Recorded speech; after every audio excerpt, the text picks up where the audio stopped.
Silent heart attack ಅನ್ನೋದು ಸತ್ಯ. ಅದು ಆ ಹ್ಮ್ ಥರ ಒಂದು ಕಂಡೀಷನ್ ಇದೆ. ಸಿಂಪ್ಟಮ್ಸೇ ಇಲ್ಲದೆ ಇರುವಂಥ ಒಂದು ಕಂಡೀಷನ್ ಇದು. ಹ್ಮ್ ಕೆಲವೊಂದ್ಸಲ ನೀವು ಕೇಳಿರ್ಬೋದು, ಮಲಗಿದ್ದಾಗ್ಲೇನೆ ಕೆಲವೊಬ್ರು ಹಾರ್ಟ್ ಅಟ್ಯಾಕ್ ತೀರ್ಕೊಂಡ್ರು ಅಂತ. ಡಾಕ್ಟರ್, ಈಗ ಮಕ್ಕಳಲ್ಲೂ ಕೂಡ ಆಗತ್ತಲ್ಲ. ಈಗ ಮೊನ್ನೆ ಅಷ್ಟೇ ನಾವು ನೋಡಿದ್ವಿ, ಒಂದು ಶಾಲೆಯಲ್ಲಿ ಪಾಠ ಕೇಳ್ತಿರ್ಬೇಕಾದ್ರೆ ಒಂದು 4ನೇ ಕ್ಲಾಸಿನ ಹುಡುಗನ್ಗೆ ಹಾರ್ಟ್ ಅಟ್ಯಾಕ್ ಆಯ್ತಂತೆ, ಸಡನ್ ಆಗಿ ಪ್ರಾಣ ಹೋಯ್ತು ಅನ್ನೋಂಥದ್ದು.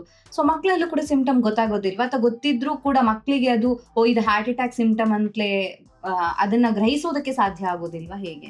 ಹೃದಯ ಸ್ತಂಭನ ಬೇರೆ. ಹಾರ್ಟ್ ಅಟ್ಯಾಕ್ ಅಂದ್ರೆ ರಕ್ತಕ್ಕೆ ನಾಳಗಳೇನಿದೆ, ರಕ್ತ ಹ್ಮ್ ಸಪ್ಲೈ ಮಾಡೋ ರಕ್ತನಾಳಗಳೇನಿದೆ ಅದು ಹ್ಮ್ ಬ್ಲಾಕ್ ಆಗಿ ಸಡನ್ ಆಗಿ ಹ್ಮ್ ಅದು ರಕ್ತದ ಮಾಂಸಖಂಡ ಏನಿದೆ ಅದಕ್ಕೆ ಡ್ಯಾಮೇಜ್ ಆಗುತ್ತೆ. ಹ್ಮ್ ಹ್ಮ್ ಸೊ ಹಂಗೆ ಸಡನ್ ಆಗಿ ಬ್ಲಾಕ್ ಆಗಿ ಡ್ಯಾಮೇಜ್ ಆಗೋದನ್ನ ಹಾರ್ಟ್ ಅಟ್ಯಾಕ್ ಅಂತ ಹಾ ಹೇಳ್ತೀವಿ. ಹಾರ್ಟ್ ಅಟ್ಯಾಕ್, ಹಾರ್ಟ್ ಫೇಲ್ಯೂರ್ ಮತ್ತೆ ಕಾರ್ಡಿಯಾಕ್ ಅರೆಸ್ಟ್ ಇದು ಮೂರು ಕೂಡ. ಮೂರನ್ನು ಬೇರೆ ಬೇರೆ ಎಂಟಿಟೀಸ್.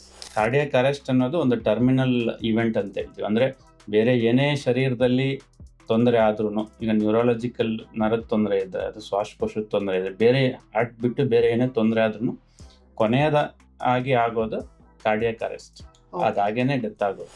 ಅದೇ ಲೇಟ್ ಸ್ಟೇಜಸ್ ಅಲ್ಲಿ ನೀವು ಕೂತಿದ್ರು ಉಸಿರಾಟಕ್ಕೆ ತೊಂದರೆ ಆಗುತ್ತೆ, ಹ್ಮ್ ಅಥವಾ ಮಲ್ಕೊಂಡ್ರೆ ಸ್ವಲ್ಪ ಒಂದು 2-3 hours ಮಲ್ಕೊಂಡಿರ್ತೀರಾ ನಾರ್ಮಲ್ ಆಗಿ, ಆಮೇಲೆ ಮತ್ತೆ ಉಸಿರಾಟದ ತೊಂದರೆ ಆಗಿ ಎದ್ದು ಕೂತ್ಕೊಳ್ಳುವಂಥದ್ದು. ಸೊ ಹಾರ್ಟ್ ಫೇಲ್ಯೂರ್ಗೆ one of the causes heart attack. Hmm ಅಂದ್ರೆ ಹಾರ್ಟ್ ಫೇಲ್ಯೂರ್ನಲ್ಲೂ 2 ವಿಧವಿದೆ. ಒಂದು ಅಕ್ಯೂಟ್ ಹಾರ್ಟ್ ಫೇಲ್ಯೂರ್ ಅಂತ ಹೇಳ್ತೀವಿ, ಅಂದ್ರೆ ತಕ್ಷಣ ಹ್ಮ್ ಆಗುವಂಥದ್ದು. ಜನರು ನೆಗ್ಲೆಕ್ಟ್ ಮಾಡ್ತಾ ಇರ್ತಾರೆ. ಹೌದು ಸೊ ಹೌದು. ಇದು ಈ ತರ ರೋಗ ಲಕ್ಷಣಗಳು ಹಾರ್ಟ್ಗೆ ಡೈರೆಕ್ಟ್ ಆಗಿ ರಿಲೇಟೆಡ್ ಆಗಿ ಇದೆಯಾ ಇಲ್ವಾ ಅಂತಾನು ಅವ್ರಿಗೆ ಗೊತ್ತಾಗಲ್ಲ. ಹ್ಮ್ ಸೊ ಹ್ಮ್ ಹಂಗಾಗಿ ಅದು ಸ್ವಲ್ಪ ಹ್ಮ್ ನೆಗ್ಲೆಕ್ಟ್ ಮಾಡ್ತಾರೆ. ಅರಿಥ್ಮಿಯಾಸ್ ಅಂತ ಹೇಳ್ತೀವಿ, ಹ್ಮ್ ಅಂದ್ರೆ ಹ್ಮ್ ಹಾರ್ಟ್ದು ಎಲೆಕ್ಟ್ರಿಕಲ್ ಆಕ್ಟಿವಿಟಿ ಮಿಡಿತ ಅಂತ ಹೇಳ್ತೀವಿ, ಅದ್ರದ್ದು ವೇರಿಯೇಷನ್ ಇಂದ ಆಗುವಂಥದ್ದು, ಹ್ಮ್ ಹ್ಮ್ ಪ್ಲಸ್ ಹಾರ್ಟ್ ಅಟ್ಯಾಕ್ ಇಂದ ಆಗುವಂಥದ್ದು. ಇದು ಕಾಮನ್ ಆಗಿ ಸಡನ್ ಕಾರ್ಡಿಯಾಕ್ ಡೆತ್ ಮಾಡುತ್ತೆ. ಹ್ಮ್ ಎವ್ರಿ ಮಿನಿಟ್ ಇಸ್ ಇಂಪಾರ್ಟೆಂಟ್. ಅಂದ್ರೆ ನೀವು ಎಷ್ಟು ಟೈಮ್ ಡಿಲೇ ಮಾಡ್ತೀರೋ ಅಷ್ಟು ಡ್ಯಾಮೇಜ್ ಆಗೋ ಅಥವಾ ಅಷ್ಟು ಪ್ರಾಣಾಪಾಯಕ್ಕೆ ಇದು ಆಗೋ ಸಾಧ್ಯತೆ ಇದೆ. ಹ್ಮ್. ಈಗ ಒಂದು ಪರ್ಸನ್ಗೆ ಹಾರ್ಟ್ ಅಟ್ಯಾಕ್ ಆಗಿದೆ ಅಥವಾ ಹಾರ್ಟ್ ಫೇಲ್ಯೂರ್ ಆಗಿದೆ ಅಂದಾಗ, ಈಗ ಸೂಚನೆ ಸಿಕ್ಕಾಗ ನಾವು ಅದ್ರ ಬಗ್ಗೆ ಮಾತಾಡೋದಾದ್ರೆ, ತಕ್ಷಣಕ್ಕೆ ಏನ್ ಮಾಡ್ಬೇಕು ಅಂತ, ಆಸ್ಪತ್ರೆ ಕರ್ಕೊಂಡು ಹೋಗ್ಬೇಕು ಅಥವಾ 108ನ ಕರಿಬೇಕು ಅನ್ನೋದು ಹೌದು. ಬಟ್ ಆ ಮೂಮೆಂಟ್ಗೆ ಏನಾದ್ರೂ ನಾನು ಸ್ವಲ್ಪ ನಾಲೆಜಬಲ್ ಪರ್ಸನ್ ಆಗಿ ಕಾಪಾಡೋದಕ್ಕಾಗತ್ತೆ ಅಂತ ಏನಾದ್ರೂ ಇದೆಯಾ ಅಂತ? ಸೊ ಆ ಸಮಯದಲ್ಲಿ ಪೇಷಂಟ್ಗೆ ಅಟೆಂಡರ್ಸ್ ಫಸ್ಟ್ ಪ್ಯಾನಿಕ್ ಆಗಬಾರ್ದು, ಹ್ಮ್ ಹ್ಮ್ ಒಂದು ಆಂಗ್ಸೈಟಿ ಕ್ರಿಯೇಟ್ ಮಾಡಬಾರ್ದು, ಭಯ ಕ್ರಿಯೇಟ್ ಮಾಡಬಾರ್ದು ಪೇಷಂಟ್. ಇವ್ರಿಗೆ ಗೊತ್ತಿದ್ರು ಸಹ ಅವರಿಗೆ ಒಂದು ಸಮಾಧಾನ ಹೇಳಿ, ಏನೂ ಆಗಿಲ್ಲ, ಈಗ ಎಲ್ಲ ಸರಿ ಹೋಗುತ್ತೆ ಅಂತ ಒಂದು ಸಾಂತ್ವನ ಹೇಳ್ಬೇಕು. ಏನೋ ಒಂದು ಶಾಕಿಂಗ್ ವಿಷಯ ಕೇಳಿದ ತಕ್ಷಣ ಅವ್ರು ಅನ್ಕಾನ್ಷಿಯಸ್ ಆಗಿಬಿಡ್ತಾರೆ. ಸೊ ಅದು ಎಲ್ಲ ಕೇಸಸ್ಸು ಹಾರ್ಟ್ ಅಟ್ಯಾಕ್ ಅಥವಾ ಕಾರ್ಡಿಯಾಕ್ ಅರೆಸ್ಟ್ ಇಂದ ಆಗಿರ್ಲಿಕ್ಕಿಲ್ಲ. ಹ್ಮ್ ಕೆಲವೊಂದು ಕಾಮನ್ ಆಗಿ ಏನಿರುತ್ತೆ ಅಂದ್ರೆ ವೇಸೋವೇಗಲ್ ಸಿಂಕೋಪ್ ಅಂತ ಹೇಳ್ತೀವಿ. ಅಂದ್ರೆ ಸಡನ್ ಒಂದು ಶಾಕಿಂಗ್ ವಿಷಯ ಕೇಳಿದ ಕೂಡಲೇ ಅವರಿಗೆ ದೇಹದಲ್ಲಿ ಏನಾಗುತ್ತೆ ಅಂದ್ರೆ ಬ್ಲಡ್ ಪ್ರೆಷರ್ ಕಡಿಮೆ ಆಗುತ್ತೆ. ಹ್ಮ್ ಹ್ಮ್ ಕಡಿಮೆ ಆಗಿ ಬ್ರೈನ್ಗೆ ಬ್ಲಡ್ ಸಪ್ಲೈ ಕಡಿಮೆ ಆಗೋದ್ರಿಂದ ಅವ್ರಿಗೆ ಈ ಡಿಸ್ನೆಸ್ ಆಗಲಿ ಅಥವಾ ಈ ಬ್ಲರ್ ಆಗೋದಾಗಲಿ, ಕಣ್ಮಂಜಾಗೋದು ಅಥವಾ ಅನ್ಕಾನ್ಷಿಯಸ್ ಆಗೋದಾಗ್ಲಿ ಆಗುತ್ತೆ.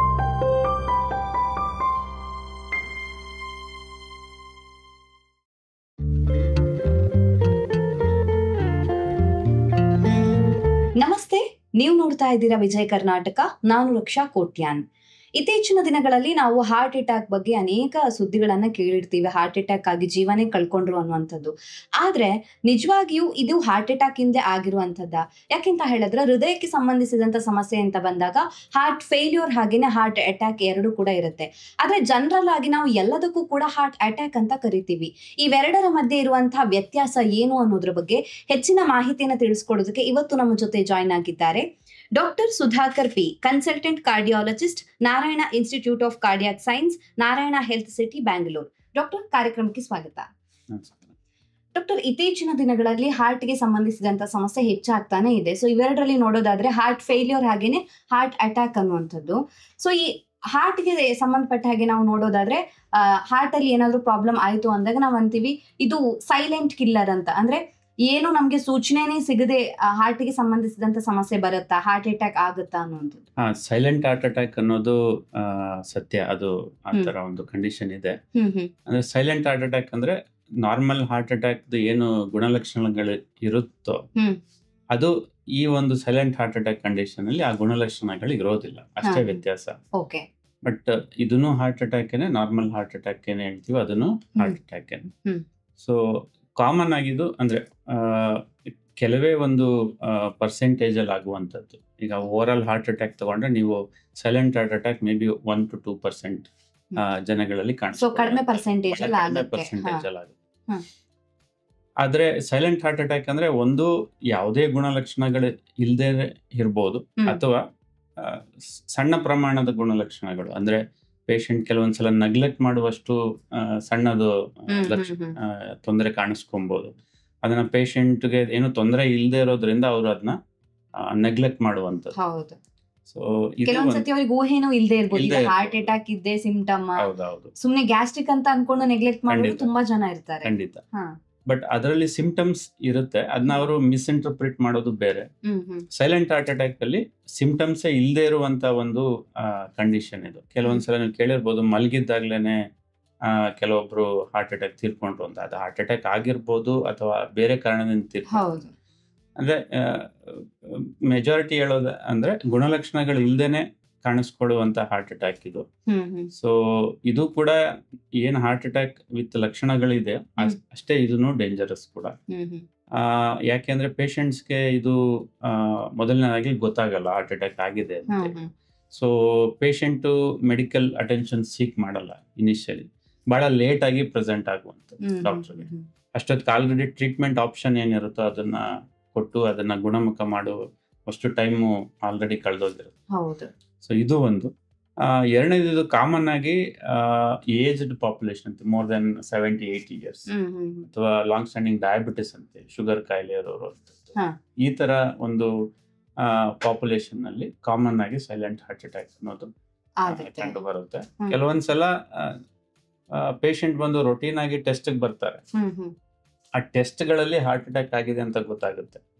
ಬಟ್ ಅವರಿಗೆ ನೀವು ಕೇಳಿದಾಗ ಯಾವುದೇ ಸಿಂಪ್ಟಮ್ಸ್ ಮುಂಚೆಯಿಂದ ಇರೋದಿಲ್ಲ, ಅಥವಾ ಅವ್ರು ನೆಗ್ಲೆಕ್ಟ್ ಮಾಡಿರ್ತಾರೆ, ಅಥವಾ ಅವರು ಅದನ್ನ ಹೇಳಿರಲ್ಲ. ಬಟ್ ಟೆಸ್ಟ್ ಅಲ್ಲಿ ಗೊತ್ತಾಗುತ್ತೆ. ಅವಾಗ ನಾವು ಅವ್ರನ್ನ ವಾಪಸ್ ಕೇಳಿದಾಗ ಅವಾಗ ಅವರು ನಂಗೆ ಯಾವುದೇ ಸಿಂಪ್ಟಮ್ಸ್ ಇರಲಿಲ್ಲ, ನೀವೀಗ ರಿಪೋರ್ಟ್ ನಲ್ಲಿ ಹೇಳ್ತಾ ಇದ್ದಾರೆ ಹಾರ್ಟ್ ಅಟ್ಯಾಕ್ ಆಗಿದೆ. ಸೊ ಇದು ಒಂದು ಸೈಲೆಂಟ್ ಹಾರ್ಟ್ ಅಟ್ಯಾಕ್ ಆಗಿ ಪೇಷಂಟ್ಸ್ಗೆ ಏನೇ ತೊಂದರೆ ಆಗದೇನೆ ನಾರ್ಮಲ್ ಆಗಿ ಓಡಾಡ್ಕೊಂಡಿರ್ಬೋದು, ಅಥವಾ ಸೈಲೆಂಟ್ ಹಾರ್ಟ್ ಅಟ್ಯಾಕ್ ಆಗಿ ಮೆಡಿಕಲ್ ಅಟೆನ್ಷನ್ ತಗೊಳ್ದೇನೆ ಅದು ಪ್ರಾಣಾಪಾಯಕ್ಕೂ ಕಾರಣ ಆಗುತ್ತೆ. ಸೊ ಏನೇ ತೊಂದರೆ ಆಗದೇನೆ ಪ್ರಾಣಾಪಾಯಕ್ಕೆ ತೊಂದರೆ ಆಗುವಷ್ಟು ಒಂದು ರೇಂಜ್ ಸಿಕ್ಕು ಕೂಡ ಲಕ್ಷಣಗಳು ಇದ್ದು ಕೂಡ ಹಾರ್ಟ್ ಅಟ್ಯಾಕ್ ಆಗ್ಬಹುದು, ಲಕ್ಷಣಗಳು ಇಲ್ದೇನೂ ಕೂಡ ಹಾರ್ಟ್ ಅಟ್ಯಾಕ್ ಆಗಬಹುದು. ಸೊ ಆ ರೀತಿ ಲಕ್ಷಣಗಳು ಬರ್ದೇ ಇರೋದಕ್ಕೆ ಕಾರಣ ಇದೆಯಾ ಅಂತ? ಅದೇ ಕಾಮನ್ ಆಗಿ ಏನಂದ್ರೆ ಅದೇ ಏಜ್ ಫ್ಯಾಕ್ಟರ್ ಆಗಿರ್ಬೋದು, ಲಾಂಗ್ ಸ್ಟ್ಯಾಂಡಿಂಗ್ ಡಯಾಬಿಟಿಸ್ ಅಂತ ಅಲ್ಲಿ ಅಲ್ಲೂ ಕೂಡ ಈ ತರ ಒಂದು silent heart attack, heart transplant patients ಅಲ್ಲಿ ಕೆಲವೊಂದ್ಸಲ ನೋಡ್ತೀವಿ. ಸೊ ಈ ತರದ ಒಂದು ಪಾಪ್ಯುಲೇಷನ್ ಅಲ್ಲಿ ಸೈಲೆಂಟ್ ಹಾರ್ಟ್ ಅಟ್ಯಾಕ್ ಅನ್ನೋದು ಒಂದು ಕಾಮನ್ ಇಂಡಿಕೇಶನ್. ಡಾಕ್ಟರ್, ಈಗ ಮಕ್ಕಳಲ್ಲೂ ಕೂಡ ಆಗತ್ತಲ್ಲ. ಈಗ ಮೊನ್ನೆ ಅಷ್ಟೇ ನಾವು ನೋಡಿದ್ವಿ, ಒಂದು ಶಾಲೆಯಲ್ಲಿ ಪಾಠ ಕೇಳ್ತಿರ್ಬೇಕಾದ್ರೆ ಒಂದು 4ನೇ ಕ್ಲಾಸಿನ ಹುಡುಗನ್ಗೆ ಹಾರ್ಟ್ ಅಟ್ಯಾಕ್ ಆಯ್ತಂತೆ, ಸಡನ್ ಆಗಿ ಪ್ರಾಣ ಹೋಯ್ತು ಅನ್ನೋಂಥದ್ದು. ಸೊ ಮಕ್ಕಳಲ್ಲೂ ಕೂಡ ಸಿಂಪ್ಟಮ್ ಗೊತ್ತಾಗೋದಿಲ್ವಾ, ಅಥವಾ ಗೊತ್ತಿದ್ರು ಕೂಡ ಮಕ್ಕಳಿಗೆ ಅದು ಇದು ಹಾರ್ಟ್ ಅಟ್ಯಾಕ್ ಸಿಂಪ್ಟಮ್ ಅಂತಲೇ ಅದನ್ನ ಗ್ರಹಿಸೋದಕ್ಕೆ ಸಾಧ್ಯ ಆಗೋದಿಲ್ವಾ, ಹೇಗೆ ಅಂತ? ಮೊದಲನೇದಾಗಿ ಇದು ಅಷ್ಟು ಸಣ್ಣ ಏಜ್ ನಲ್ಲಿ ಹಾರ್ಟ್ ಅಟ್ಯಾಕ್ ಆಗೋದು ಬಹಳ ಕಡಿಮೆ. ನೀವೀಗ ಸ್ಪೆಸಿಫಿಕ್ ಈ ಇನ್ಸಿಡೆಂಟ್ ಅಲ್ಲಿ ಅದು ನಿಜವಾಗ್ಲೂ ಹಾರ್ಟ್ ಅಟ್ಯಾಕ್ ಅಂತ ಪ್ರೂವ್ ಮಾಡೋದು ಕಷ್ಟ. ಕಾಮನ್ ಆಗಿ ಹಾರ್ಟ್ ಅಟ್ಯಾಕ್ ಆ ಏಜ್ ಅಲ್ಲಿ ಆಗಲ್ಲ, ಬಟ್ ಸಡನ್ ಕಾರ್ಡಿಯಾಕ್ ಡೆತ್ ಅಂತ ಏನ್ ಹೇಳ್ತೀವಿ, ಅಥವಾ ಕಾರ್ಡಿಯಾಕ್ ಅರೆಸ್ಟ್, ಅದು ಆಗೋ ಚಾನ್ಸಸ್ ಇದೆ. ಆದ್ರೆ ಅದು ಹಾರ್ಟ್ ಅಟ್ಯಾಕ್ ಇಂದ ಆಗಿರುವಂತದ್ದಲ್ಲ. ಅಲ್ಲಿ ನಾವೇನ್ ಹೇಳ್ತೀವಿ ಕಂಜನೈಟಲ್ ಅನಾಮಲೀಸ್ ಅಂತ ಹೇಳ್ತೀವಿ, ಅಂದ್ರೆ ಹುಟ್ಟದಾಗಿಂದಾನೇ ಕೆಲವೊಂದು ಕಾಯಿಲೆಗಳು, ಹಾರ್ಟ್ ಕಾಯಿಲೆ ಹೆರಿಡಿಟರಿ ಮುಖಾಂತರನೂ ಬರುವಂತ. ಹೆರಿಡಿಟರಿ, ಹೌದು, ಹೆರಿಡಿಟರಿ ಕೂಡ ಇರ್ಬೋದು, ಅಥವಾ ಹುಟ್ಟಿದಾಗಲೇ ಸ್ಟ್ರಕ್ಚರಲ್ ಹಾರ್ಟ್ ಡಿಸೀಸ್ ಅಂತ ಹೇಳ್ತೀವಿ, ಅದು ಪ್ಲಸ್ ಆನುವಂಶಿಕವಾಗಿ ಏನು ಹೆರಿಡಿಟರಿ ಅಂತ ಹೇಳೋದು. ಆ ಕಾರಣಗಳು ಈ ತರ ಯಂಗ್ ಪಾಪ್ಯುಲೇಷನ್ ಅಲ್ಲಿ ಸಡನ್ ಕಾರ್ಡಿಯಾಕ್ ಡೆತ್ ಅಥವಾ ಕಾರ್ಡಿಯಾಕ್ ಅರೆಸ್ಟ್ ಗೆ ಕಾರಣ ಆಗಿರುತ್ತವೆ.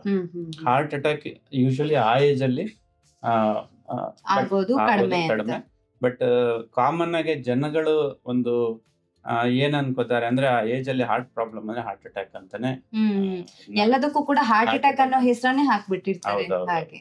ಸೊ ಅವ್ರಿಗೆ ಹಾರ್ಟ್ ಅಟ್ಯಾಕ್ ಅಲ್ದೇನೆ ಹಾರ್ಟ್ ಗೆ ಬೇರೆ ಕಾರಣಗಳಿಂದ ಹಾರ್ಟ್ ತೊಂದರೆ ಆಗುತ್ತೆ, ಬೇರೆ ಕಾರಣಗಳಿದೆ ಅಂತ ಗೊತ್ತಿರೋದಿಲ್ಲ. ಹಂಗಾಗಿ ಎಲ್ಲದಕ್ಕೂ ಒಂದೇ ಹಾರ್ಟ್ ಅಟ್ಯಾಕ್ ಅಂತಾನೆ. ಹಾರ್ಟ್ ಫೇಲ್ಯೂರ್ ಅಂತ ಹೇಳಿದ್ರೇನು, ನಾವೀಗ ಹೃದಯ ಸ್ತಂಭನ ಅಂತ ಹೇಳ್ತೀವಿ, ಇದಕ್ಕೂ ಹಾರ್ಟ್ ಅಟ್ಯಾಕ್ ಆಗೋದಕ್ಕೂ ಯಾವ ರೀತಿಯಾಗಿ ಡಿಫ್ರೆನ್ಸ್ ಇರುತ್ತೆ ಅಂತ? ಹೃದಯ ಸ್ತಂಭನ ಬೇರೆ. ಹಾರ್ಟ್ ಅಟ್ಯಾಕ್ ಅಂದ್ರೆ ರಕ್ತಕ್ಕೆ ನಾಳಗಳೇನಿದೆ, ರಕ್ತ ಸಪ್ಲೈ ಮಾಡೋ ರಕ್ತನಾಳಗಳೇನಿದೆ ಅದು ಬ್ಲಾಕ್ ಆಗಿ ಸಡನ್ ಆಗಿ ಅದು ರಕ್ತದ ಮಾಂಸಖಂಡ ಏನಿದೆ ಅದಕ್ಕೆ ಡ್ಯಾಮೇಜ್ ಆಗುತ್ತೆ. ಸೊ ಹಂಗೆ ಸಡನ್ ಆಗಿ ಬ್ಲಾಕ್ ಆಗಿ ಡ್ಯಾಮೇಜ್ ಆಗೋದನ್ನ ಹಾರ್ಟ್ ಅಟ್ಯಾಕ್ ಅಂತ ಹೇಳ್ತೀವಿ. ಅದೇ ನೀವು ರಕ್ತ ಸ್ತಂಭನ ಅಂದ್ರೆ ಹಾರ್ಟ್ ಫೇಲ್ಯೂರ್ ಅಂದ್ರೆ ಹಾರ್ಟ್ ಫೇಲ್ಯೂರ್ ಬೇರೆ ಅಗೇನ್. ಸೊ ರಕ್ತ ಸ್ತಂಭನ ಅಂದ್ರೆ ಅದು ಎಲೆಕ್ಟ್ರಿಕಲ್ ಏನು ಮಿಡಿತಾ ಇರುತ್ತೆ ಹಾರ್ಟ್ ಬೀಟ್ ಅಂತ ಹೇಳ್ತೀವಿ, ಅದು ಸ್ಟಾಪ್ ಆಗೋದನ್ನ ಹೃದಯ ಸ್ತಂಭನ ಅಂತ, ಕಾರ್ಡಿಯಾಕ್ ಅರೆಸ್ಟ್ ಅಂತ. ಬಟ್ ಹಾರ್ಟ್ ಫೇಲ್ಯೂರ್ ಅಂದ್ರೆ ಅದು ಬೇರೆ. ಹಾರ್ಟ್ ಫೇಲ್ಯೂರ್ ಅಂದ್ರೆ ಹಾರ್ಟ್ ಏನು ಕೆಲಸ ಅಂದ್ರೆ ರಕ್ತನ ದೇಹದ ಭಾಗಗಳಿಗೆ ತಲುಪಿಸುವಂಥದ್ದು, ಅಂದ್ರೆ ಪಂಪ್ ಮಾಡುವಂಥದ್ದು. ಸೊ ಆ ಕೆಲಸನ ಅದು ಮಾಡಲು ವಿಫಲ ಆದ್ರೆ ಅದನ್ನ ಹಾರ್ಟ್ ಫೇಲ್ಯೂರ್ ಅಂತ ಹೇಳ್ತೀವಿ. ಅದು ಹಾರ್ಟ್ ಫೇಲ್ಯೂರ್ ಮತ್ತೆ ಬೇರೆ ಬೇರೆ ಕಾರಣಗಳಿಂದ ಆಗಿರ್ಬೋದು. ಒಂದು ಹಾರ್ಟ್ ನ ಒಂದು ಏನು ಮಾಂಸಖಂಡಗಳ ವೀಕ್ನೆಸ್ ಇಂದ ಆಗಿರ್ಬೋದು, ಅಥವಾ ಕವಾಟ ಅಂತ ಏನ್ ಹೇಳ್ತೀವಿ ಹಾರ್ಟ್ ಒಳಗಡೆ, ಅದು ಸಣ್ಣದಾಗಿರೋದ್ರಿಂದ ಅಥವಾ ಅಲ್ಲಿ ಲೀಕ್ ಆಗಿರೋದ್ರಿಂದ ಆಗಿರ್ಬೋದು. ಸೊ ಅಥವಾ ಹಾರ್ಟ್ ದಪ್ಪ ಆಗಿರೋದ್ರಿಂದ ಆಗಿರ್ಬೋದು. ಸೊ ಈ ತರ ನಾನಾ ಕಾರಣಗಳು ಹಾರ್ಟ್ ಫೇಲ್ಯೂರ್ಗೆ ಕಾರಣ ಆಗ್ತದೆ. So heart attack, heart failure ಮತ್ತೆ ಕಾರ್ಡಿಯಾಕ್ ಅರೆಸ್ಟ್, ಇದು ಮೂರು ಬೇರೆ ಬೇರೆ ಎಂಟಿಟೀಸ್. ಓಕೆ, ಹಾಗಾದ್ರೆ ಈಗ ಇತ್ತೀಚಿನ ದಿನಗಳಲ್ಲಿ ಆಗ್ತಾ ಇರುವಂತಹ ಹೃದಯದ ಸಮಸ್ಯೆ ಇದೆ ಅಂತ ಹೇಳೋದಕ್ಕಾಗುತ್ತೆ? ಅಂದ್ರೆ ಇಂಥದ್ದೇ ಕಾರಣ ಅಂತ ಎಕ್ಸಾಕ್ಟ್ ಆಗಿ ಹೇಳೋದಕ್ಕಾಗುತ್ತೆ? ಇಲ್ಲ, ಅದು ಕಂಪ್ಲೀಟ್ ಆಗಿ ಇವ್ಯಾಲ್ಯೂಯೇಟ್ ಆಗಿದ್ರೆ ಅಥವಾ ಅದು ಮರಣೋತ್ತರ ಏನು ಟೆಸ್ಟ್ ಇದೆ ಟಾಪ್ಸಿ ಅಂತ ಹೇಳಿದ್ರೆ ಅದರಲ್ಲಿ ಕನ್ಫರ್ಮ್ ಆದ್ರೆ ಹೇಳಕ್ ಸಾಧ್ಯ. ಅಥವಾ ಈಗ ಹಾಗೆ ಸುಮ್ಮನೆ ಪ್ರೆಡಿಕ್ಟ್ ಮಾಡೋದಕ್ಕಾಗೋದಿಲ್ಲ. ಎಲ್ಲಾನು ಅಂಡರ್ ಒನ್ ಬ್ಯಾನರ್ ಅಂದ್ರೆ ಹಾರ್ಟ್ ಅಟ್ಯಾಕ್ ಅಂತ ಕಾಮನ್ ಆಗಿ ಎಲ್ಲರೂ ಹೇಳ್ತಾರೆ, ಬಟ್ ಅದು ಜನರಲಿ ಆ ತರ ಇರಲ್ಲ. ಸೊ ಅದಕ್ಕೆ ನಾನಾ ಕಾರಣಗಳಿರುತ್ತೆ. ಸೊ ಕಾರ್ಡಿಯಾಕ್ ಅರೆಸ್ಟ್ ಅನ್ನೋದು ಒಂದು ಟರ್ಮಿನಲ್ ಇವೆಂಟ್ ಅಂತ ಹೇಳ್ತೀವಿ. ಅಂದ್ರೆ ಬೇರೆ ಏನೇ ಶರೀರದಲ್ಲಿ ತೊಂದರೆ ಆದ್ರೂ, ಈಗ ನ್ಯೂರಾಲಜಿಕಲ್ ನರದ ತೊಂದರೆ ಇದ್ರೆ, ಅದು ಶ್ವಾಸಕೋಶದ ತೊಂದರೆ ಇದ್ರೆ, ಬೇರೆ ಹಾರ್ಟ್ ಬಿಟ್ಟು ಬೇರೆ ಏನೇ ತೊಂದರೆ ಆದ್ರೂ ಕೊನೆಯದ ಆಗಿ ಆಗೋದು ಕಾರ್ಡಿಯಾಕ್ ಅರೆಸ್ಟ್. ಅದಾಗೇನೆ ಡೆತ್ ಆಗೋದು. ಸೊ ಹಂಗಾಗಿ ಕೊನೆಯ ಒಂದು ಎಂಟಿಟಿನ ಎಲ್ಲರೂ ಒಂದು ಕಾಮನ್ ಅಂಬ್ರೆಲಾದಲ್ಲಿ ಹಾರ್ಟ್ ಅಟ್ಯಾಕ್ ಅಂತ ಬಿಂಬಿಸ್ತಾ ಇದ್ದಾರೆ. ಬಟ್ ಕಾರ್ಡಿಯಾಕ್ ಅರೆಸ್ಟ್ಗೆ one of the cause heart attack. But ಎಲ್ಲ ಹಾರ್ಟ್ ಅಂದ್ರೆ ಕಾರ್ಡಿಯಾಕ್ ಅರೆಸ್ಟ್ ಹಾರ್ಟ್ ಅಟ್ಯಾಕ್ ಇಂದಾನೆ ಆಗಿರ್ಲಿಕ್ಕೆ ಅದಕ್ಕೆ ಬೇರೆ ಬೇರೆ ಕಾರಣಗಳು ಕೂಡ ಇರಬಹುದು ಅಂತ. ಇವೆರಡರಲ್ಲೂ ಕೂಡ ಲಕ್ಷಣಗಳು ಸೇಮ್ ಇರುತ್ತಾ ಅಂತ? ಈಗ ಒಂದ್ ಪರ್ಸನ್ಗೆ ಎದೆನೋವು ಬರ್ತಾ ಇದೆ ಅಥವಾ ಬೆವರು ಬರ್ತಾ ಇದೆ, ಕುಸ್ತು ಬಿದ್ದಿದ್ದಾರೆ ಅಂದಾಗ ಲಕ್ಷಣಗಳು ಬೇರೆ ಬೇರೆ ಇರುತ್ತೆ. ಅಂದ್ರೆ ಹಾರ್ಟ್ ಅಟ್ಯಾಕ್ ಮತ್ತೆ ಹಾರ್ಟ್ ಫೇಲ್ಯೂರ್ಗೆ ಬೇರೆ ಬೇರೆ ಲಕ್ಷಣಗಳಿರುತ್ತೆ. ಹಾರ್ಟ್ ಅಟ್ಯಾಕ್ ಬಂದು ಎಲ್ಲರಿಗೂ ಗೊತ್ತಿರೋ ತರ ಕಾಮನ್ ಆಗಿ ಬಂದು ಚೆಸ್ಟ್ ಪೈನ್ ಅಂತ ಹೇಳ್ತೀವಿ, ಎದೆ ನೋವು. ಕಾಮನ್ ಆಗಿ ಮಧ್ಯಭಾಗದಲ್ಲಿ ಬರುವಂತದ್ದು.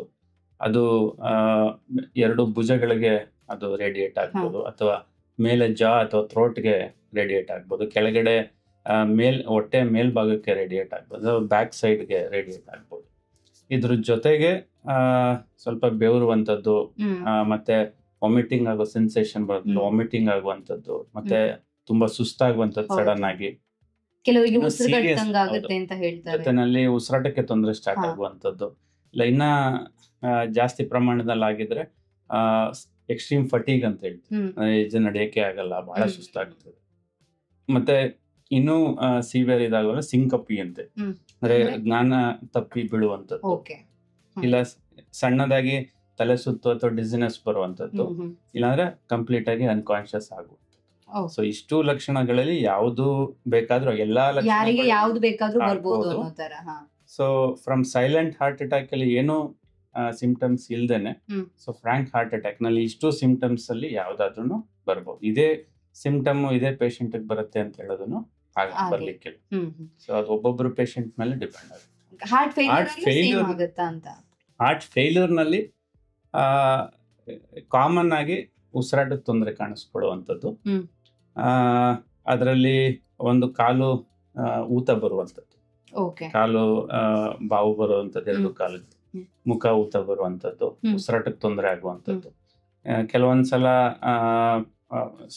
ಸ್ಟಾರ್ಟಿಂಗ್ ಸ್ಟೇಜಸ್ ನಲ್ಲಿ ಬರೀ ನಡೆದ್ರಷ್ಟೇನೆ ಉಸಿರಾಟಕ್ಕೆ ತೊಂದರೆ ಬರ್ತಾ ಇರುತ್ತೆ, ಸ್ವಲ್ಪ ಕುತ್ಕೊಂಡ್ರೆ ಕಡಿಮೆ ಆಗುವಂಥದ್ದು. ಅದೇ ಲೇಟ್ ಸ್ಟೇಜಸ್ ಅಲ್ಲಿ ನೀವು ಕೂತಿದ್ರು ಉಸಿರಾಟಕ್ಕೆ ತೊಂದರೆ ಆಗುತ್ತೆ.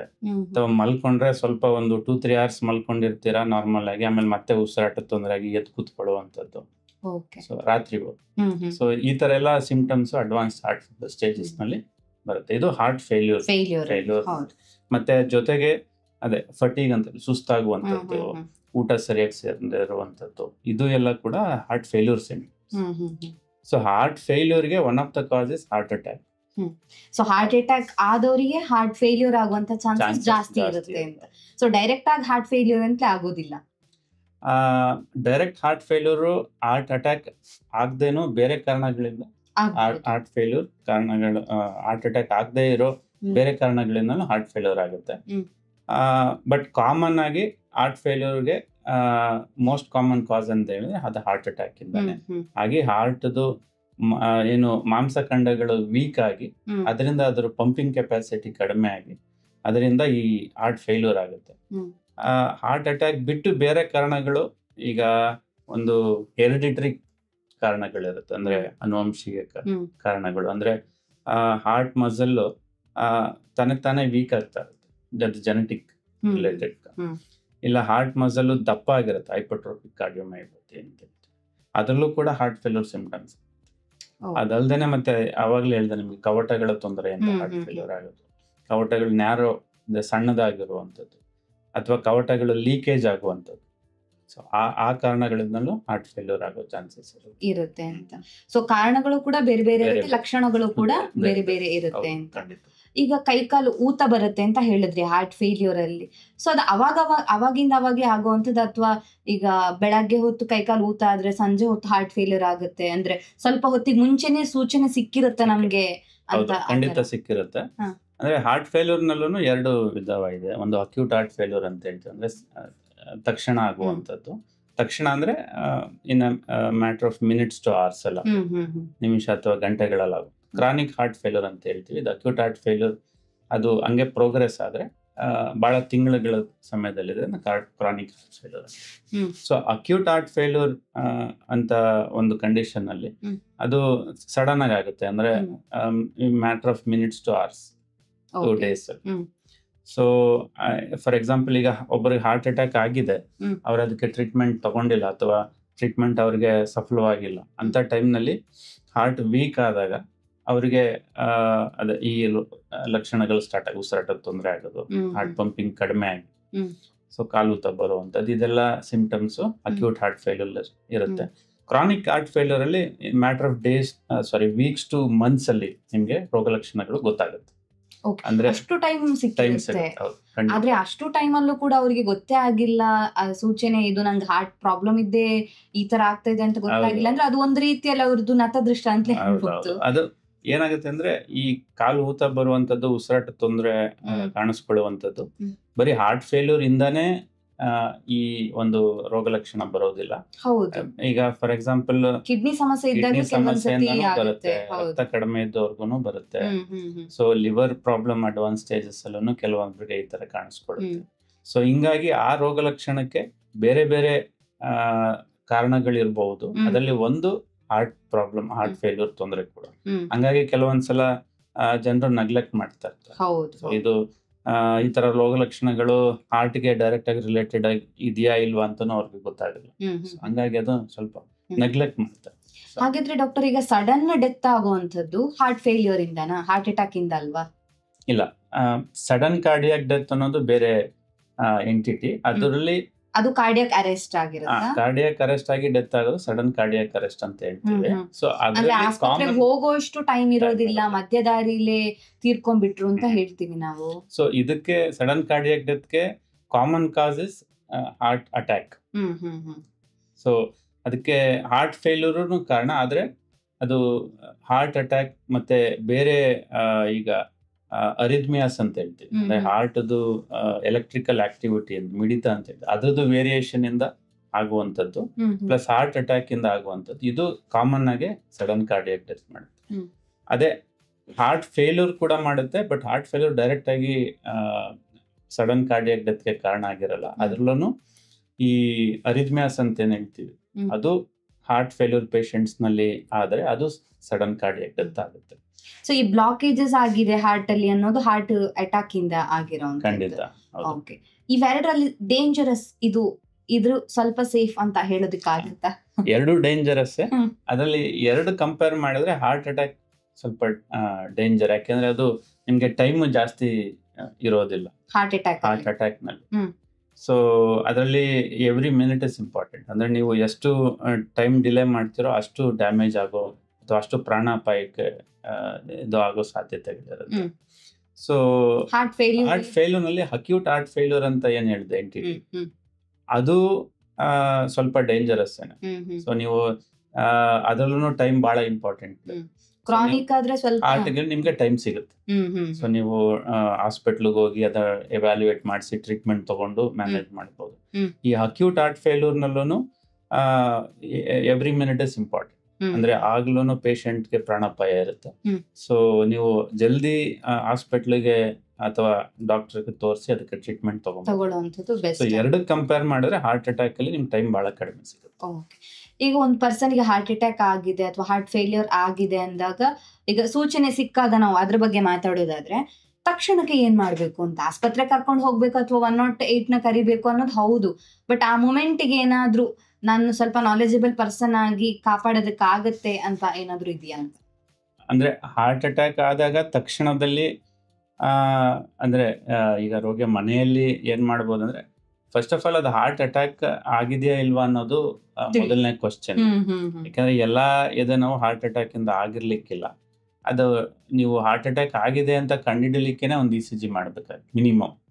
ಸೊ ಅದರಲ್ಲಿ ನಿಮ್ಗೆ ECG ನಲ್ಲಿ ವೇರಿಯೇಷನ್ ಬಂತು ಅಂದ್ರೆ ಅಲ್ಲೇ ಗೊತ್ತಾಗುತ್ತೆ. ಅಥವಾ ಕೆಲವೊಂದು ಪೇಷಂಟ್ಸ್ ಅಲ್ಲಿ ECG ಅಲ್ಲಿ ಅಷ್ಟು ವೇರಿಯೇಷನ್ ಕಾಣೋದಿಲ್ಲ. ಸೊ ಅದು ಒಂದು ರೀತಿಯ ಹಾರ್ಟ್ ಅಟ್ಯಾಕ್ ಇರುತ್ತೆ. ಅದರಲ್ಲಿ ಬ್ಲಡ್ ಟ್ರೋಪೋನಿನ್ಸ್ ಅಂತ ಮಾಡ್ತೀವಿ, ಎಕೋ ಅಂತ ಮಾಡ್ತೀವಿ, ಅದರಲ್ಲಿ ಗೊತ್ತಾಗುತ್ತೆ. ಈಗ ಒಂದು ಪೇಷಂಟ್ಗೆ ಆಲ್ರೆಡಿ ಹಾರ್ಟ್ ಅಟ್ಯಾಕ್ ಇದೆ ಅಂತಾನೆ ಅನ್ಕೊಳ್ಳೋಣ, ಅಂದ್ರೆ ಡಯಾಗ್ನೋಸ್ ಇದೆ ಅಂತಾನೆ.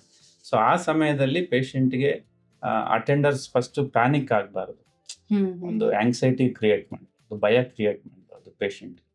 ಇವ್ರಿಗೆ ಗೊತ್ತಿದ್ರು ಸಹ ಅವ್ರಿಗೆ ಒಂದು ಸಮಾಧಾನ ಹೇಳಿ ಏನೂ ಆಗಿಲ್ಲ, ಈಗ ಎಲ್ಲ ಸರಿ ಹೋಗುತ್ತೆ ಅಂತ ಒಂದು ಸಾಂತ್ವನ ಹೇಳ್ಬೇಕು. ಎರಡನೇದಾಗಿ ಅವ್ರನ್ನ ಓಡಾಡ್ಲಿಕ್ಕೆ ಇದ್ ಮಾಡಬಾರ್ದು, ಬಿಡಬಾರ್ದು.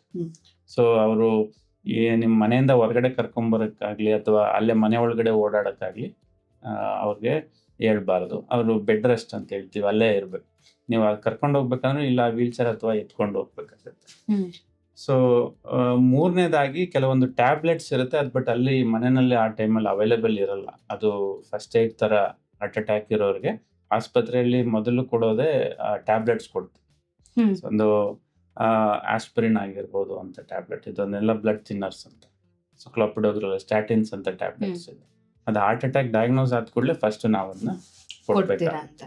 ಹಾಗಂತ ಮನೆಯಲ್ಲಿ ತಗೊಂಡ್ ಬಂದಿಟ್ಟು ಕೊಡೋದಕ್ಕೂ ಕಷ್ಟ, ಯಾಕಂದ್ರೆ ಅದು ಹಾರ್ಟ್ ಅಟ್ಯಾಕ್ ಇಲ್ವಾ ಅಂತ ಡಯಾಗ್ನೋಸ್ ಆದ್ಮೇಲೆ ಕೊಡೋದು ಒಳ್ಳೇದು. ಯಾಕಂದ್ರೆ ಅದ್ರದ್ದು ಸೈಡ್ ಎಫೆಕ್ಟ್ಸ್ ಕೂಡ ಇರುತ್ತೆ, ಮನೆಯಲ್ಲೇ ಕೊಡೋದಕ್ಕೆ ಅದು ಸ್ವಲ್ಪ ಕಷ್ಟ.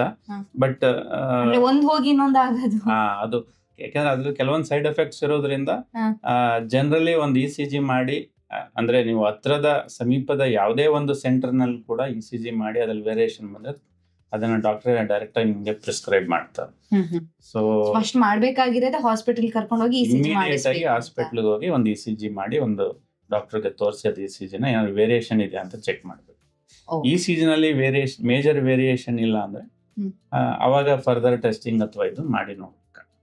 ಇತ್ತೀಚಿನ ದಿನಗಳಲ್ಲಿ ಯುವಕರಲ್ಲಿ, ಅಂದ್ರೆ ಈಗ ವಯಸ್ಸಾದ್ಮೇಲೆ ಒಂದು ಹಾರ್ಟ್ ಪ್ರಾಬ್ಲಮ್ ಬರೋದು ಕಾಮನ್, ಆದ್ರೆ ಯುವಕರಲ್ಲಿ ಬರ್ತಾ ಇದೆ ಅಂದ್ರೆ ಅದು ಯಾವ ಕಾರಣಕ್ಕೋಸ್ಕರ ಡಾಕ್ಟರ್? ಯಾಕಂದ್ರೆ ತುಂಬಾ ಜನ ಹೇಳ್ತಾರೆ ನಂಗೆ BP ಇಲ್ಲ, ಶುಗರ್ ಇಲ್ಲ, ಹೇಗೆ ಹಾರ್ಟ್ ಪ್ರಾಬ್ಲಮ್ ಬಂತು, ಅಥವಾ ಅವನಿಗೆ ಏನೂ ಇರ್ಲಿಲ್ಲ ಸಡನ್ ಆಗಿ ಹಾರ್ಟ್ ಪ್ರಾಬ್ಲಮ್ ಬಂತು ಅಂತ ಹೇಳ್ತಾರೆ.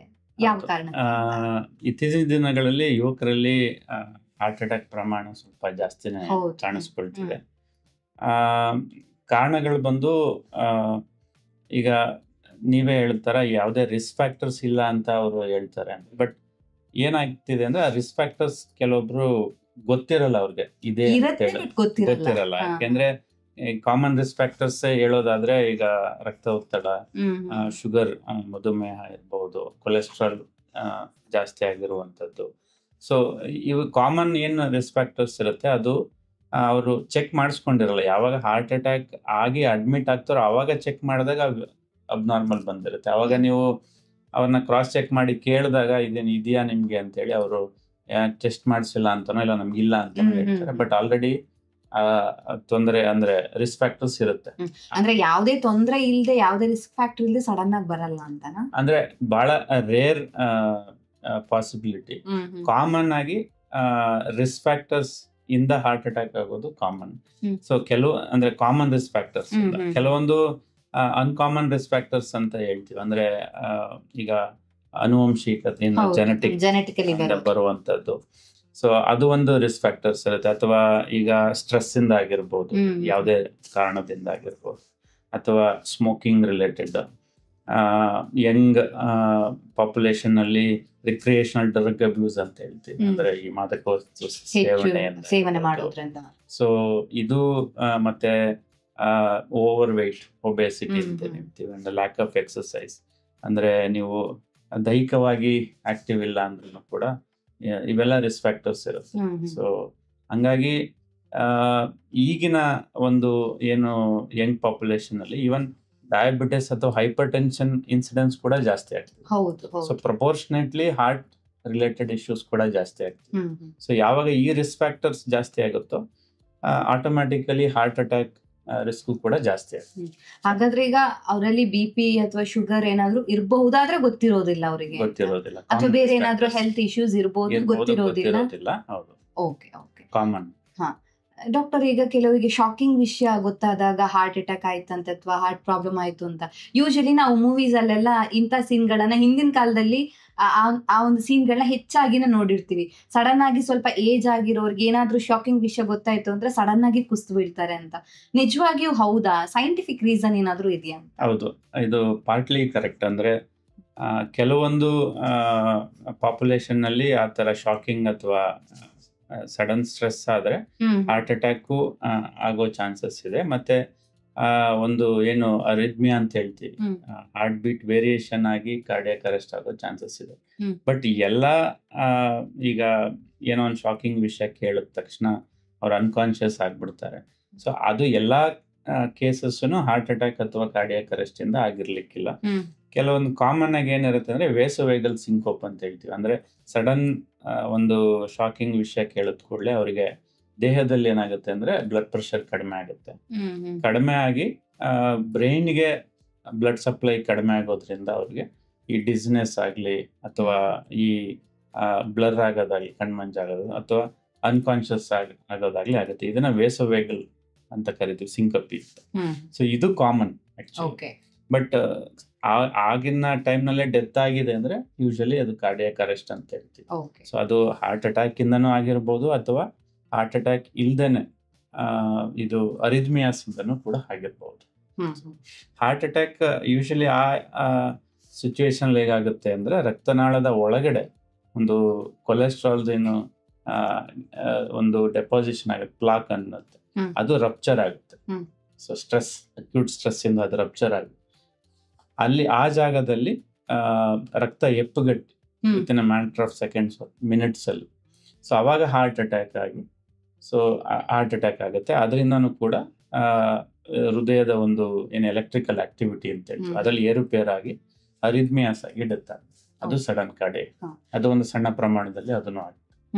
ಕೆಲವರು ಹೇಳ್ತಾರೆ ಏರ್ ಪೊಲ್ಯೂಷನ್ ಇಂದ ಕೂಡ ಹಾರ್ಟ್ ಪ್ರಾಬ್ಲಮ್ ಬರುತ್ತೆ ಅಂತ. ಹೌದಾ? ಹೌದು. ಸೊ ರೀಸೆಂಟ್ ಆಗಿ ಈ ಕನ್ವೆನ್ಷನಲ್ ರಿಸ್ಕ್ ಫ್ಯಾಕ್ಟರ್ಸ್ ಏನಿದೆ, BP, ಶುಗರ್, ಅದನ್ನ ಬಿಟ್ಟು ಕೆಲವು ಯಂಗ್ ಪಾಪ್ಯುಲೇಷನ್ ಅಲ್ಲಿ ಹಾರ್ಟ್ ಅಟ್ಯಾಕ್ ಆಗ್ತಿರೋದು ಒನ್ ಆಫ್ ದ ಕಾಸ್ ಅಂದ್ರೆ ಏರ್ ಪೊಲ್ಯೂಷನ್ ಅಂತ ಕೂಡ ಸ್ಟಡೀಸ್ ಅಲ್ಲಿ ಸಾಬೀತಾಗ್ತದೆ, ಎಸ್ಪೆಷಲಿ ಅರ್ಬನ್ ಪಾಪ್ಯುಲೇಷನ್ ಅಲ್ಲಿ. ಸೊ ವಿತೌಟ್ ರಿಸ್ಕ್ ಫ್ಯಾಕ್ಟರ್ಸ್ ಅಥವಾ ಒಂದು ಪ್ಯಾಸಿವ್ ಸ್ಮೋಕಿಂಗ್ ಅಂತ ಹೇಳಿ, ಯಾರು ಸ್ಮೋಕ್ ಮಾಡ್ತಿರಲ್ಲ, ಬೇರೆಯವ್ರು ಸ್ಮೋಕ್ ಮಾಡಿರುವಂತ ಒಂದು ಸೇವನೆ ಮಾಡಿದ ಕೂಡಲೇ ಅದನ್ನು ಒಂದು ಹಾರ್ಟ್ ಅಟ್ಯಾಕ್ ಗೆ ರಿಸ್ಕ್ ಫ್ಯಾಕ್ಟರ್ಸ್. ಸಿಮಿಲರ್ಲಿ ನಾವು ಏರ್ ಪೊಲ್ಯೂಷನ್ ಇಂದ ಕೂಡ ಹಾರ್ಟ್ ಅಟ್ಯಾಕ್ ಜಾಸ್ತಿ ಆಗುತ್ತೆ. ಸೊ ವಾಯು ಮಾಲಿನ್ಯ ಕೂಡ ಒಂದು ಕಾರಣ ಆಗಿರುತ್ತೆ ಅಂತ. ಹೌದು ಡಾಕ್ಟರ್, ಈಗ ಟ್ರೀಟ್ಮೆಂಟ್ ವೈಸ್ ನೋಡೋದಾದ್ರೆ ಈಗ ಅಡ್ವಾನ್ಸ್ ಟೆಕ್ನಾಲಜಿಲಿ ಟ್ರೀಟ್ಮೆಂಟ್ ಯಾವ ರೀತಿ ಆಗಿರುತ್ತೆ ಅಂತ? ಅಡ್ವಾನ್ಸ್ಡ್ ಟ್ರೀಟ್ಮೆಂಟ್ ಅಂದ್ರೆ ಹಿಂದೆ ಒಂದು ಇಂಜೆಕ್ಷನ್ ಇತ್ತು ಹಾರ್ಟ್ ಅಟ್ಯಾಕ್ಗೆ. ಅಂದ್ರೆ ರಕ್ತ ಏನು ಎಪ್ಪುಗಟ್ಟಿದೆ ಅದನ್ನ ಕರಗಿಸುವಂತ ಥ್ರಾಂಬೋಲಿಸಿಸ್ ಅಂತ. ಈಗ್ಲೂ ಥ್ರಾಂಬೋಲಿಸಿಸ್ ಒಂದು ಥೆರಪಿ. ಸೊ ಅದು ಬಿಟ್ಟರೆ ನೆಕ್ಸ್ಟು ಈಗ ಆಂಜಿಯೋಗ್ರಾಮ್ ಮತ್ತು ಆಂಜಿಯೋಪ್ಲಾಸ್ಟಿ ಅಂತ ಒಂದು ಕಾಮನ್ ಆಗಿ ಎಲ್ಲ ಕಡೆನೂ ಇದೆ. ಅದು ಫಸ್ಟ್ ಲೈನ್ ಆಫ್ ಮ್ಯಾನೇಜ್ಮೆಂಟ್ ಆಗಿದೆ. ಸೊ ಈಗ ಆಂಜಿಯೋಗ್ರಾಮ್ ಆಂಜಿಯೋಪ್ಲಾಸ್ಟಿನೇ ಹಾರ್ಟ್ ಅಟ್ಯಾಕ್ ಬಂದ ಪೇಷಂಟ್ಗೆ ಫಸ್ಟ್ ಲೈನ್ ಆಫ್ ಥೆರಪಿ. ಅದು ಕೊಡೋಕ್ಕೆ ಸಾಧ್ಯ ಆಗಿಲ್ಲ ಆ ಸೆಟಪ್ನಲ್ಲಿ ಅಂದರೆ ಅಟ್ಲೀಸ್ಟ್ ಥ್ರಾಂಬೋಲಿಸಿಸ್ ಥೆರಪಿ ಏನು ಇಂಜೆಕ್ಷನ್ ಇದೆ ಅದನ್ನು ಕೊಟ್ಟು ಸ್ಟೆಬಿಲೈಸ್ ಮಾಡಲಿಕ್ಕೆ ಟ್ರೈ ಮಾಡಿ. ಸೊ ಇದನ್ನ ಬಿಟ್ಟು ಹಾರ್ಟ್ ಅಟ್ಯಾಕ್ ಆದಮೇಲೆ ಆಂಜಿಯೋಗ್ರಾಮ್ ಮಾಡಿ ಅದರಲ್ಲಿ ಮತ್ತೆ ಡಿಸೈಡ್ ಮಾಡಬೇಕಾಗುತ್ತೆ ಎಷ್ಟು ಬ್ಲಾಕ್ಸ್ ಇದೆ ಏನಂತ, ಅದ್ರ ಮೇಲೆ ಏನು ಟ್ರೀಟ್ಮೆಂಟ್ ಫರ್ದರ್ ಅಂತ ಡಿಸೈಡ್. ಕೆಲವರು ಹೇಳ್ತಾರೆ ಹಾರ್ಟಿಗೆ ಸ್ಟಂಟ್ ಹಾಕಿದ್ರಂತೆ ಅಂತ. ಸೊ ಹಾಗಂದ್ರೆ ಏನು ಡಾಕ್ಟರ್? ಈಗ ಹಾರ್ಟಿಗೆ ಸ್ಟಂಟ್ ಹಾಕ್ಬೇಕಾ ಅಥವಾ ಆಪರೇಷನ್ ಮಾಡ್ಬೇಕಾ ಅಥವಾ ಮೆಡಿಸಿನಲ್ಲೇ ಕರಗಿಸ್ಬೇಕಾ ಅನ್ನೋದನ್ನ ಹೇಗೆ ಡಿಸೈಡ್ ಮಾಡ್ತೀರಾ ನೀವು? ಹೌದು, ಇದು ಒಂದು ಆಂಜಿಯೋಗ್ರಾಮ್ ಆದ್ಮೇಲೆ ಸೊ ಒಂದು ವ್ಯಕ್ತಿಯಲ್ಲಿ ಎಷ್ಟು ರಕ್ತನಾಳಗಳಲ್ಲಿ ಬ್ಲಾಕ್ಸ್ ಇದೆ ಮತ್ತೆ ಎಷ್ಟು ಪರ್ಸೆಂಟೇಜ್ ಬ್ಲಾಕ್ ಇದೆ, ಸೊ ಅದರ ಆಧಾರದ ಮೇಲೆ ಒಂದು ಏನ್ ಟ್ರೀಟ್ಮೆಂಟ್ ನೆಕ್ಸ್ಟ್ ಕೊಡಬೇಕು ಅನ್ನೋದು ಡಿಸೈಡ್ ಆಗುತ್ತೆ. ಇದಕ್ಕೆ ಒಂದು ಸೆಟ್ ಆಫ್ ಗೈಡ್ಲೈನ್ಸ್ ರೆಕಮೆಂಡೇಶನ್ಸ್ ಇದೆ. ಸೊ ಅದ್ರ ಪ್ರಕಾರನೇ ಒಂದು next line of management decide ಆಗುತ್ತೆ. ಸೊ ಒಂದು ಬ್ಲಾಕ್ಸ್ ಕಡಿಮೆ ಪ್ರಮಾಣದಲ್ಲಿದ್ದು ಸೊ ಇದ್ರೆ ಆ ಟೈಮ್ನಲ್ಲಿ ಮೆಡಿಸಿನ್ಸ್ ಸಾಕಾಗುತ್ತೆ. ಅಥವಾ ಬ್ಲಾಕ್ಸ್ 1-2 ಕಡೆ ಅಥವಾ ಜಾಸ್ತಿ ಕಡೆ ಬ್ಲಾಕ್ಸ್ ಇದೆ ಅಂದ್ರೆ ಮೆಡಿಸಿನ್ ನಲ್ಲಿ ಕ್ಯೂರ್ ಆಗ್ಲಿಕ್ಕೆ ಸಾಧ್ಯ ಆಗೋದಿಲ್ಲ. ಹಂಗಾಗಿ ಅವಾಗ ಸ್ಟೆಂಟಿಂಗ್ ಅಥವಾ ಬೈಪಾಸ್ ಸರ್ಜರಿ ಸಜೆಸ್ಟ್ ಮಾಡ್ಬೇಕು. ಸೊ ಸ್ಟೆಂಟಿಂಗ್ ಅಂದ್ರೆ ಒಂದು ಮೆಟೀರಿಯಲ್, ಸ್ಪ್ರಿಂಗ್ ಲೈಕ್ ಮೆಟೀರಿಯಲ್, ಅದನ್ನ ರಕ್ತನಾಳಗಳ ಮುಖಾಂತರ ತಗೊಂಡೋಗಿ ಅಲ್ಲಿ ರಕ್ತ ಎಲ್ಲಿ ಎಪ್ಗಟ್ಟಿದೆ ಅಥವಾ ರಕ್ತ ಎಲ್ಲಿ ಬ್ಲಾಕ್ ಆಗಿದೆ ಅದನ್ನ ಓಪನ್ ಬಲೂನ್ ಮಾಡಿ ಅದರೊಳಗಡೆ ಒಂದು ಸ್ಟೆಂಟ್ ಅಂತ ಒಂದು ಮೆಟೀರಿಯಲ್ ಕೂರಿಸಿ ಅದನ್ನ ಬ್ಲಾಕ್ ನ ಕ್ಲಿಯರ್ ಮಾಡುವಂಥದ್ದು ಆಂಜಿಯೋಪ್ಲಾಸ್ಟಿ ಅಂತ ಕರಿತೀವಲ್ಲ, ಅದು ಪ್ಲಸ್ ಸ್ಟೆಂಟಿಂಗ್ ಮಾಡುದು. ಅದು ಒಂದು ವಿಧಾನ ಬ್ಲಾಕ್ ನ ಕ್ಲಿಯರ್ ಮಾಡ್ಲಿಕ್ಕೆ. ಇನ್ನೊಂದು ಬಂದು ನೀವು ಹೇಳ್ತಾರ ಬೈಪಾಸ್ ಸರ್ಜರಿ, ಅಂದ್ರೆ ಆ ಬ್ಲಾಕ್ ಏನಿದೆ ಅದನ್ನ ಬೈಪಾಸ್ ಮಾಡಿ ಬೇರೆ ರಕ್ತನಾಳನ ತಂದು ಅಲ್ಲಿಗೆ ಆ ಬ್ಲಾಕ್ ನ ಬೈಪಾಸ್ ಮಾಡುವಂಥದ್ದು CABG ಅಥವಾ ಬೈಪಾಸ್ ಸರ್ಜರಿ. ಡಾಕ್ಟರ್, ಈಗ AI ಟೆಕ್ನಾಲಜಿ ಮುಖಾಂತರ ಹಾರ್ಟ್ ಪ್ರಾಬ್ಲಮ್ ನ ಸಾಲ್ವ್ ಮಾಡೋದಕ್ಕೆ ಆಗತ್ತಾ? ಅಂದ್ರೆ ಹಾಸ್ಪಿಟಲ್ ಅಲ್ಲಿ ಈ ರೀತಿಯಾದಂತ ಟೆಕ್ನಾಲಜಿ ಬಂದಿದ್ಯಾ ಅಂತ? ಹೌದು, ಅಂದ್ರೆ AI ಅಂಡ್ ML ಅಂದ್ರೆ artificial intelligence and medicine learning ಅಂತ ಈಗ ರೀಸೆಂಟ್ ಟೈಮ್ಸ್ ನಲ್ಲಿ ಇದು ಒಂದು ಹೊಸ ಟೆಕ್ನಾಲಜಿ ಡೆವಲಪ್ ಆಗಿದೆ. ಇದು ಸ್ಪೆಸಿಫಿಕಲಿ ನಮ್ಮ ಹೃದ್ರೋಗ ಒಂದು ವಿಭಾಗದಲ್ಲಿ ಬಹಳ ವೇಗವಾಗಿ ಬೆಳೀತಾ ಇದೆ.